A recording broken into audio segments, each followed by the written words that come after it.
volte depois do segundo turno. E é tanto debate, né? Por isso que eu falei ontem que depois da uva passa no arroz do Natal, que divide as famílias.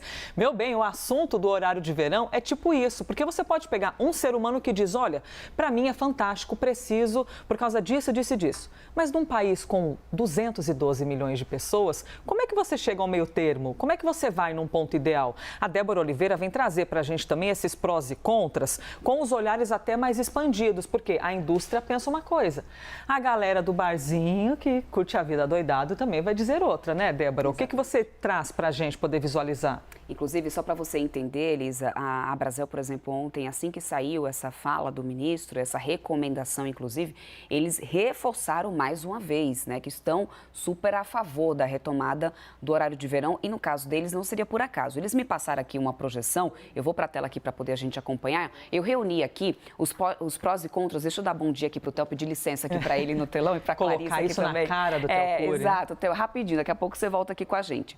Aqui em cima estão os setores que seriam de alguma forma prejudicados. Aqui embaixo, aqueles que seriam mais beneficiados.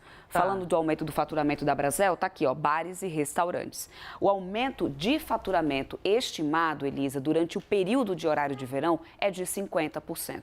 Em todo o período para bares e restaurantes. Ou seja, é um aumento significativo no faturamento em alguns meses ali do horário de verão. Seria por mês uma média de 15%, aí no final do período 50% de aumento de faturamento. E aí eu não estou falando só aqui dos restaurantes ali, também tem aquele quiosque lá na praia. Porque se a gente está falando de mais sol, tem mais praia. Você acha que o pessoal não vai querer encher a beira da praia, né? Se tem mais praia, tem mais turismo, Elisa, porque o pessoal vai viajar para ir para aquele local que tem uma praia, vai ficar hospedado no hotel. Está aqui um outro benefício, outro setor que se beneficia. E aí, a gente também fala dos shoppings, do comércio, porque tem mais luz do dia, o pessoal passa a circular mais e, no final das contas, tem aumento das vendas. Esses são os pontos favoráveis olhando por esse lado. Por outro lado, alguns outros setores que, inclusive, ainda não querem se manifestar oficialmente, enquanto não tiver um martelo batido ali do governo, eles estão esperando, vai ter mesmo ou não vai. E em off, alguns me adiantaram algumas coisas que não seriam interessantes. E eu também conversei com alguns economistas, com o André Brás, para poder entender quais são os pontos negativos, por exemplo, para a indústria.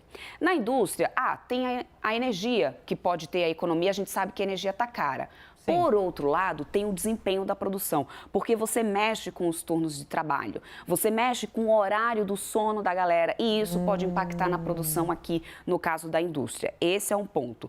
Olhando aqui para o setor da agropecuária, o que ele explica, o que o André me explicou foi o seguinte, pode prejudicar o transporte de perecíveis, porque você tem a mudança ali nos horários de transporte, isso pode acabar prejudicando um pouco mais na colheita e ele trouxe aqui esse alerta em relação ao agro e também na rotina da galera que trabalha no campo. Porque isso muda, a gente está mudando o horário. Você muda a hora de todo mundo, né? Exatamente. E será que isso também muda a questão do desempenho? Por isso que é maravilhoso que a gente tem um psiquiatra aqui para perguntar daqui a pouco. Não vamos dar spoiler do assunto, a gente vai perguntar. Mas nesse caso aqui da indústria tem total sentido, porque aquela galera, quase foi um trava-língua, que precisa entrar às 4 da manhã ou que entra meia-noite para poder ir até a madrugada inteira. Muda tudo. A indústria ela funciona no horário um pouco diferente. Muitas indústrias a produção é 24 horas. Você só faz turnos, né? Mudar os turnos de trabalho. Então isso impacta bastante. Agora o que me chamou muita atenção foi nisso daqui, Elisa, o setor de aéreas. Por quê?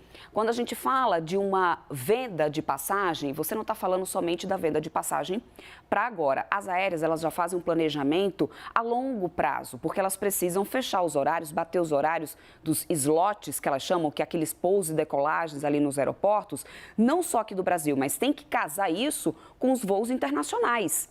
E aí, quando você fala agora que você vai mudar daqui um mês o horário de tudo, olha só a bagunça logística que causa em tudo isso. As escalas, porque você vai chegar num país para mudar o voo e aí o voo já está agendado. E o povo não vai ficar mudando o horário de voo por causa do horário do verão do Brasil, né? Mas vai sofrer alteração de voos, passageiros vão sentir isso também. E é um quebra-cabeça logístico gigantesco. Foi o que algumas pessoas do setor me falaram ali em off. Verdade. E no final das contas, a gente tem um impacto aqui também financeiro, porque mexe com o turno das tripulações, isso precisa mexer nas escalas, ou seja, tem os prós e tem os contras. Alguns setores podem se beneficiar bastante, outros vão ter que quebrar a cabeça para se ajustar e praticamente assim, ó, daqui para ali, porque se é daqui a um mês, se é daqui 2 meses, acaba sendo